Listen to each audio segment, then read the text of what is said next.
జీవము గల దేవుని మాటలు పరిచర్యను ప్రోత్సహించండి. మీ ప్రోత్సాహాన్ని మరిన్ని వీడియోస్ కొరకు మన ఛానల్ని సబ్స్క్రైబ్ చేయడం ద్వారా తెలియపరచండి. లైక్ చేసి షేర్ చేయండి.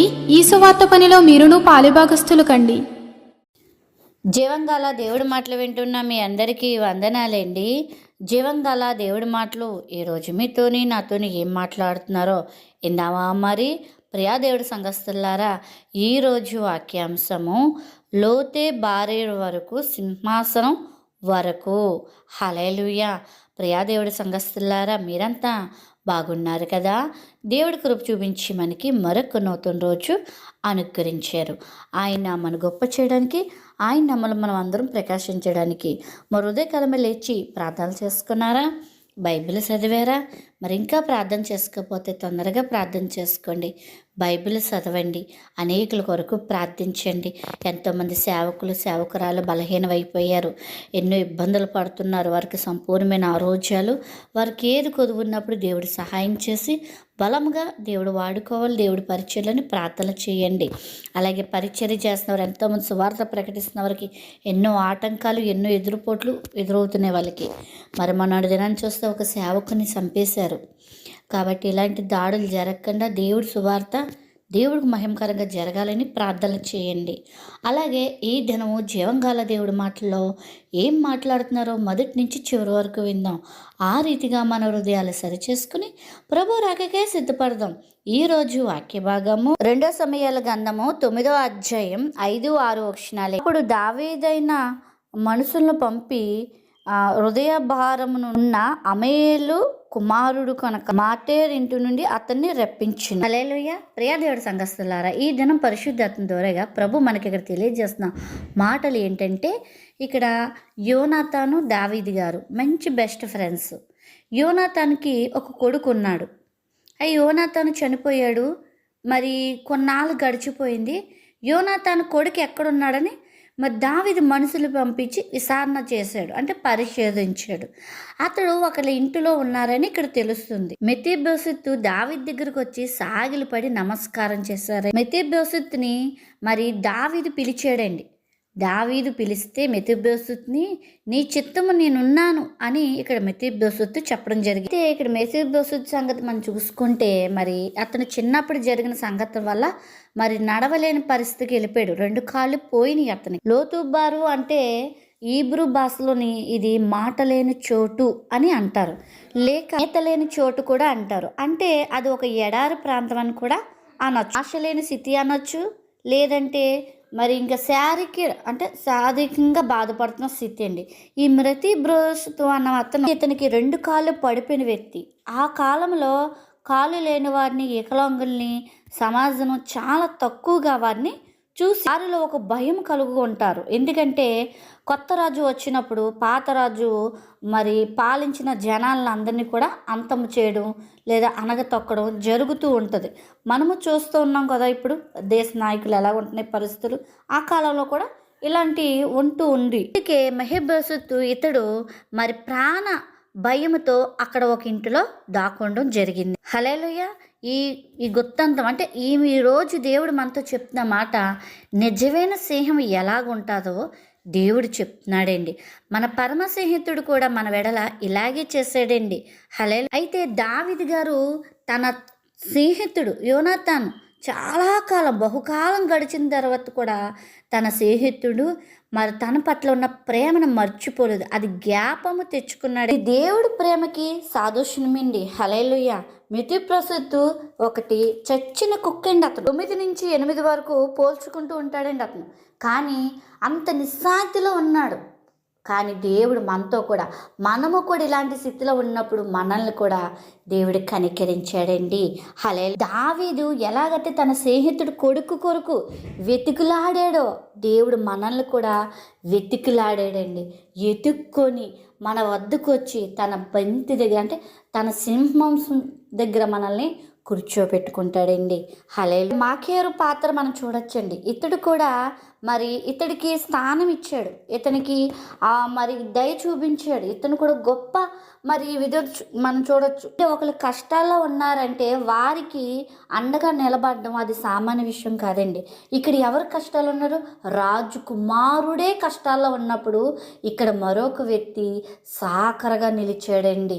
హల్లెలూయా. ఇక్కడ దావీదు రాజు లోతుబారులో ఉన్న అమాది కుమారుడు ఆఖేరు ఇంటి నుండి అతన్ని పిలవడం పెంచాడు. మనం ఇందా లేఖన భాగం చదువుకున్నాం కదా, 9వ అధ్యాయం 5వ వచనంలో దావీదు మరి అతడి పట్ల చూపించిన ఈ కనికరం వల్ల మరి అతడి భవిష్యత్తు అంతా కూడా మారిపోయిందండి.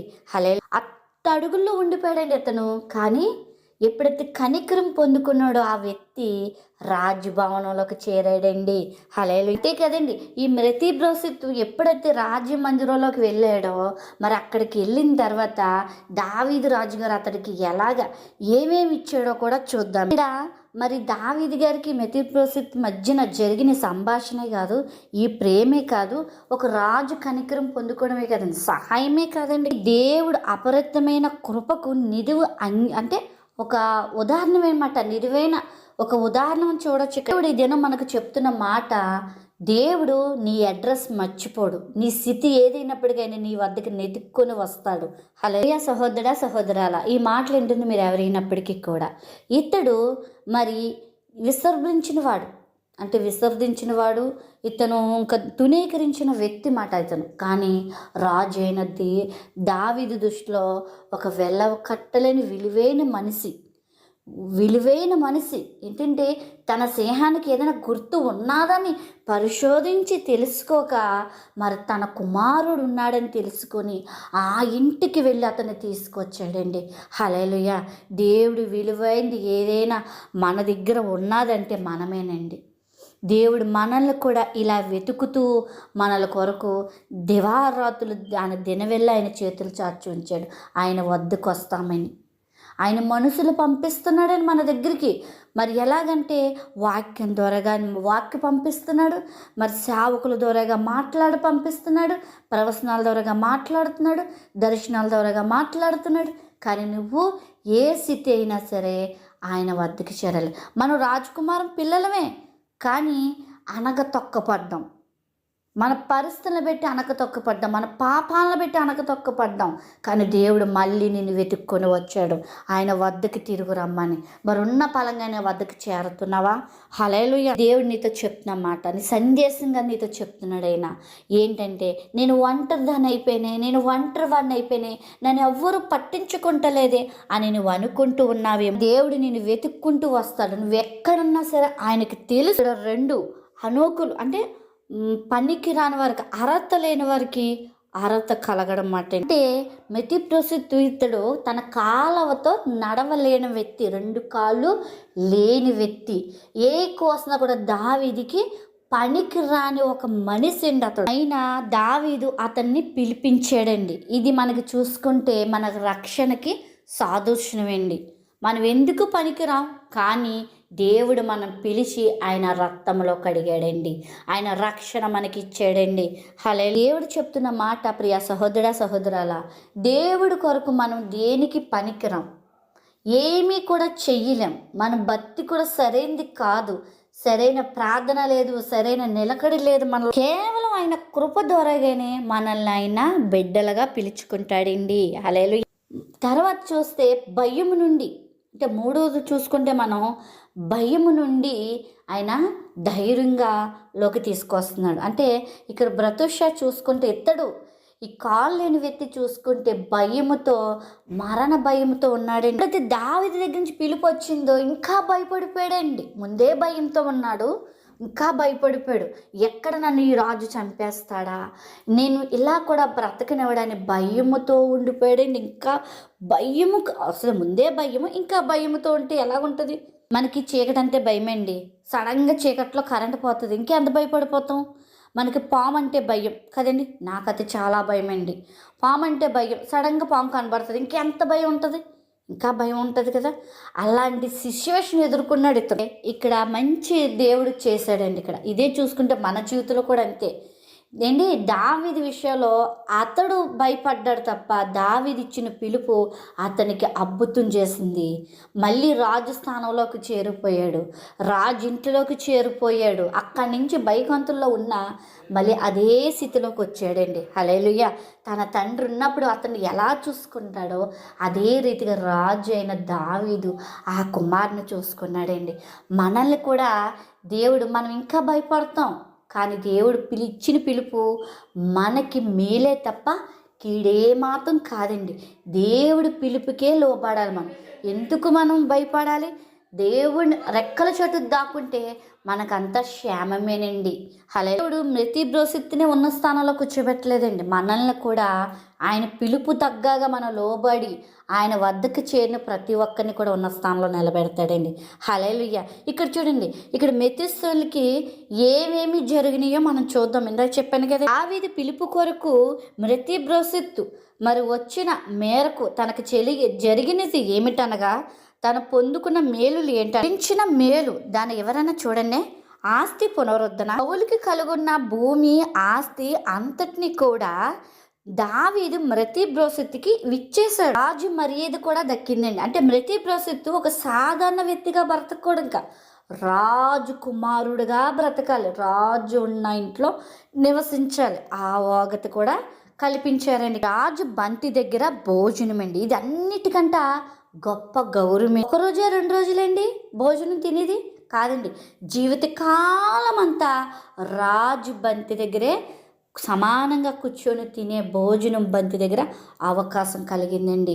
హల్లెలూయా. సేవకులు మరి సౌలు శ్రీమోదం అంటే ఇంకో వేరే వ్యక్తి, సౌలుకి ఎవరైతే ఉండేవారో సేవకులుగా పనివారిగా ఎవరైతే ఉన్నారో వీరందరూ కూడా మృతి బ్రోసిత్తుకి, ఈ బాబుకి, ఈ అబ్బాయికి పనివారిగా నియమించబడ్డారంటే అండి. హల్లెలూయా. ఇది సారాంశం అండి. అంటే లోతు బారిలోంచి, ఎడారి అనుభవంలోంచి, ఎండిపోయిన బీడు భూములాంటి నుంచి ఋషులేమో అని మరి మెఫీబోషెతు ప్రయాణం జరిగింది. అంతా కూడా మనం చదువుకుంటూ మనకు మనం అన్వేషించుకుంటూ ఇదంతా కూడా ప్రభుకి మనకి జరిగే అన్వేషణ అండి. హల్లెలూయా. ఇక్కడొకటి మీరు మర్చిపోకూడదండి, మన బలహీనతలు దేవుడి కృపకి అడ్డు కాదండి. అంటే కుంటితనం, గుడ్డితనం, మోగ అవయవాల ఏ బలహీనత అయినా సరే దేవుడి కృపకి అడ్డు కాదు. పాపాలున్నాయే, పాపాలంటే ఏ కొనలు నువ్వు అనుసరించుకో, దేవుడికి విరోధమైన పాపాలు ఉన్నాయి చూడు, అది అడ్డేస్తుందండి. హల్లెలూయా. మీరు చూస్తే మరి దావీదు హృదయపూర్వకంగా మెతుస్సులతో మాట్లాడాడంట. ఈ మాటలు ఎక్కడుంటాయంటే ఇదే 9వ అధ్యాయంలో 7వ వచనంలో ఉంటే చూడండి. ఎంతగా దేవుడు చూసారా, మన కొరకు దేవుడు ఆయన సింహాసనం విడిచిపెట్టి ఈ లోకానికి మన కొరకు వచ్చి నెతికి ఆయన ప్రాణమే పెట్టాడండి. ఎంత గొప్ప ప్రేమండి ఆయన మనల్ని ఆయన వద్దకు చేర్చుకోవాలని. చూడండి, ప్రకటన గ్రంథంలో ఏమండి, తన గొర్రె పిల్ల ఇందులో ఉంటారు. అంటే మనం అందరం కూడా ఆయన జీవితకాలం ఆయన సింహాసనం మీద, ఆయన భోజన బలం మీద మనం కూడా భోజనం చేస్తామండి. హల్లెలూయా. దిక్కులేని వారిని, ఒంటర్ల వారిని, అనాథుల్ని, బీదల్ని ఆయన కనికరిస్తాడండి. అంటే మనం భయం కందులతో ఉండొచ్చు. ఇప్పుడు మనం ఇక్కడ వీళ్ళని కనికరిస్తున్నామా? ఇప్పుడు వాళ్ళని కనికరించాలని కూడా లేఖనాలు చెప్తున్నాయి కదండి. కాబట్టి వీరందరూ మనం కూడా ఆయనతో పాటు మరి ఇందు చేస్తామని ఉంది. ఇక్కడ మెతుల్సు ఒక్కడే కదా దావీదుతో పాటు జీవితకాలం మరి ఇందు చేసే బల దగ్గర ఉండడం, కానీ మనము కూడా ఆయనతో పాటు ఉంటాం. కాబట్టి ఆయన పిలుపు కొరకు నీకు వచ్చిందా, ఆయన వద్దకు చేరు. భయంతో కాదు, సంతోషంగా చేరు, నమ్మదగిన వాడిగా ఉండు. ఇంకా చూసుకుంటే మరి మెతూషెలహు చాలా తగ్గింపు కలిగి ఉన్నాడు. జీవిత కాలం కూడా దావీదు దగ్గర నమ్మకమైన కుమారుడిగానే జీవించాడండి. హల్లెలూయా. మనము కూడా నమ్మకమైన కుమారుకులాగే జీవించడానికి మన హృదయాలను సిద్ధపరచుకుందాం. మనం నమ్మతగిన వారం కాదు, కానీ మన దేవుడు నమ్మతగిన వాడు అయినా మనల్ని నమ్మాడు, మనకి ఈ జీవితాన్ని ఇచ్చాడు. ఈ జీవితం ఇచ్చిన యేసయ్యకి మన జీవితకాలం నమ్మదగిన పిల్లలుగా మనం జీవిద్దాం. ఆ రీతిగా మన హృదయాలు సిద్ధపరచుకుందాం. అటు కృపాదేనితో ప్రభు మనందరికీ దినము అనుగ్రహించునుగాక. ఆమేన్.